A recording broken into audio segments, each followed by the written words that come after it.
नमस्कार दोस्तों, मैं रिको भारती आपके चैनल पर स्वागत करती हूँ। दोस्तों, पिछली कड़ी में हमने बात की थी मन के बारे में कि हमें कैसे अपना कंट्रोल मन पर रखना है, और साथ साथ बात की थी सफलता के बारे में, हम कैसे सफलता प्राप्त कर सकते हैं। आज हम बात करेंगे अपनी स्ट्रेंथ के बारे में, इनर स्ट्रेंथ, जिसके बारे में हमने पहले डिस्कस किया था कि हमारी अपनी शक्ति को हम कैसे पहचानें, हमारी शक्ति का हम कैसे पता लगाएं। हम अपनी शक्तियों को पहचानने के लिए इसके लिए अंदर जाना होगा, इनर जाना होगा हमें। तो पता लगाएं कि हमारी स्ट्रेंथ क्या है, उस पर विचार करें, शांत मन से बैठ कर के उस पर विचार करें। इसके साथ साथ हमें अपनी वीकनेस का भी पता होना चाहिए कि हमारी कमजोरियां क्या हैं, उसका भी पता लगाना चाहिए। तो स्ट्रेंथ और वीकनेस दोनों का पता लगाना चाहिए। अक्सर क्या होता है दोस्तों कि हम सिर्फ बाहर देखते हैं, क्योंकि बाहर की हमें दुनिया दिखाई देती है, हम बाहर देखते हैं, अपने अंदर नहीं झांकते हैं। अक्सर देखा होगा आप लोगों ने इस तरह से कि हम जब सामने किसी को उंगली करते हैं, क्या आपने ये किया, आपने ये किया, लेकिन ये नहीं सोचा ये 3 उंगलियां तो हमारी तरफ है, वो हमें ये इशारा दे रही हैं कि हमने क्या किया है, हमारी खुद की वीकनेस क्या है, हमारी खुद की स्ट्रेंथ क्या है, जो हम किसी पर भी ब्लेम लगा रहे हैं। और अपने अंदर की स्ट्रेंथ को पहचानने के लिए दोस्तों सबसे पहले हमें शांत मन से बैठ करके उस पर 1 मिनट, 2 मिनट, 1 दिन, 2 दिन विचार करना कि क्या है मेरी स्ट्रेंथ। इसके लिए मैं आपको एक कहानी सुनाना चाहती हूँ कि एक तालाब था, उसमें कई बतख थे।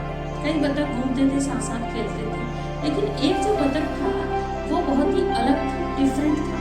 तो उसके साथ क्या है, बाकी के जो बतख थे वो नहीं खेलते थे, साथ में नहीं खेलते थे, साथ में नहीं खाना खाते थे। तो बतख जो है वो बड़ा ही डिप्रेस होता था, उदास रहता था। एक दिन क्या हुआ, अचानक उसने अपने आप को पानी में देखा। जब उसने अपने आप को पानी में देखा तो उसे पता चला मैं तो राजहंस हूँ। तो जब मैं राजहंस हूँ तो मतलब मैं इन सबसे अलग हूँ। तो इस तरह से उसे अपनी शक्तियों के बारे में पता चला। अधिकतर हम दूसरों को देखने के चक्कर में अपनी खुद की शक्तियों को भूल ही जाते हैं और उनकी तरह ही अपने आप को भी कमजोर महसूस करने लगते हैं। शक्तिशाली, स्ट्रेंथफुल बनने के लिए मैं आपके लिए कुछ टिप्स देना चाहती हूँ। देखिए दोस्तों, उसमें सबसे पहला है जिम्मेवार बने, कि किस तरह से हमें अपनी जिम्मेवारी उठानी है, हमें अपनी जो भी हमारे ऊपर जिम्मेवारियां हैं उनको पूरा करना है, उनको धीरे धीरे लगन से उन्हें पूरा करना है, उनको उठाना है।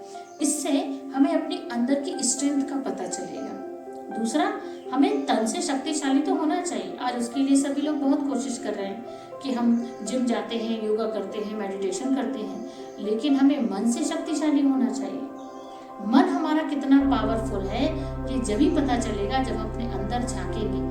अपने अंदर हम जाना अक्सर पसंद नहीं करते हैं, क्योंकि हमें दिखता है कि हमारे अंदर तो कुछ नहीं है, लेकिन सब कुछ जो भी है वो हमारे अंदर ही है। तो हमें मन से शक्तिशाली होने के लिए अंदर जाना है। और अगला पॉइंट मैं बात करूंगी कि परिवर्तन, चेंज के लिए हमेशा रेडी रहना चाहिए। क्योंकि अगर हम चेंज के लिए रेडी नहीं रहते, हम जिस तरह से उसी तरह से चलते रहते हैं, तो अक्सर क्या होता है दोस्तों कि जब आने वाला परिवर्तन चेंज हो जाता है, व्यवहार बदला जाता है, आसपास का वातावरण चेंज हो जाता है, तो फिर हम उसमें अपने आप को एडजस्ट नहीं कर पाते। इसीलिए हमारे पास परिवर्तन के लिए हमेशा ही हमें एकदम रेडी रहना चाहिए। और हमारे जो अपने किए हुए काम है, जो भी हम काम करते हैं, कुछ भी करें, उसका हमें एकदम फेयर इवैल्यूएशन करना चाहिए, उसको चेक करना चाहिए। चेक एंड चेंज, पहले हम चेक करेंगे, उसके बाद हम उसे चेंज करेंगे। इससे हमारे अंदर की स्ट्रेंथ का हमें पता चलेगा। साथ साथ जैसा समय चल रहा है, जिस प्रकार का भी समय है, आज का जो समय है, समय के अनुसार कुछ ना कुछ नया जरूर करना चाहिए, कुछ ना कुछ नया जरूर हमें एक्सपेरिमेंट करना चाहिए।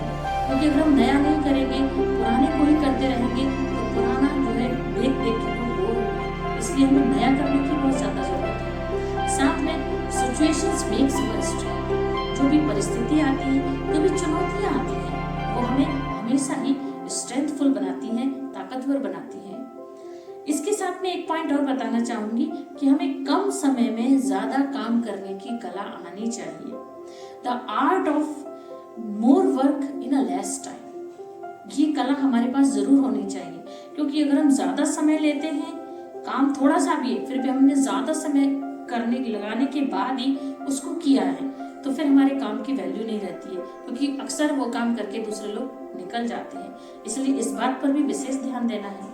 आगे हम देखते हैं कि हमें अपने पावर ऑफ थॉट्स को बढ़ाना है। हमारी संकल्प शक्ति, जिसको हम कहते हैं मन के विचार, हमारे मन के विचारों को हमें शक्ति देनी है, उनको बढ़ाना है। कभी भी कमजोर संकल्प नहीं करना है, कभी भी कमजोर थॉट्स लेकर के हमारे मन में नहीं आना। अगर आते हैं तो उस पर हमेशा अटेंशन रखना है कि हमें उन संकल्प को किस तरह से, कमजोर संकल्पों को जो हटा देना है और पावरफुल संकल्प को अपने मन में जगह देनी है। जब हम बार बार धीरे धीरे धीरे ऐसा करते जाते हैं तो हमारे अंदर सिर्फ पावरफुल थॉट्स ही आते हैं। तो जो कमजोर बनाने वाले संकल्प हैं, जो वीक करने वाले हैं, वो संकल्प हमेशा के लिए चले जाते हैं। इसके साथ ही मैं बात करती हूँ कि स्ट्रेंथफुल व्यक्ति वो है जो चुनौतियों को सहज ही पार कर लेता है।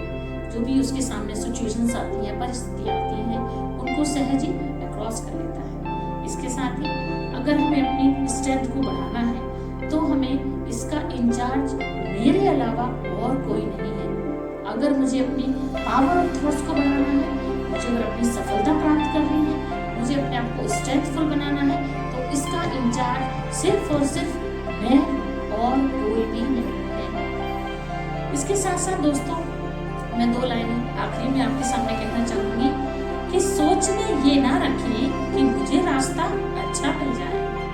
सोच में ये ना रखें कि मुझे रास्ता अच्छा मिल जाए, बल्कि ये सोचना चाहिए, ये होना चाहिए कि मैं जहाँ कदम रखूं वो रास्ता खुद ही अच्छा हो जाए। इसके साथ साथ, क्योंकि ये जो अपने कदमों की काबिलियत पर विश्वास रखते हैं, जो अपनी कदमों की काबिलियत पर विश्वास रखते हैं, वही अक्सर मंजिल तक पहुंचते हैं। आपको मेरी बात कैसी लगी कमेंट्स बॉक्स में जरूर कमेंट्स करें और लाइक करें और सब्सक्राइब करें। अच्छा, नमस्ते।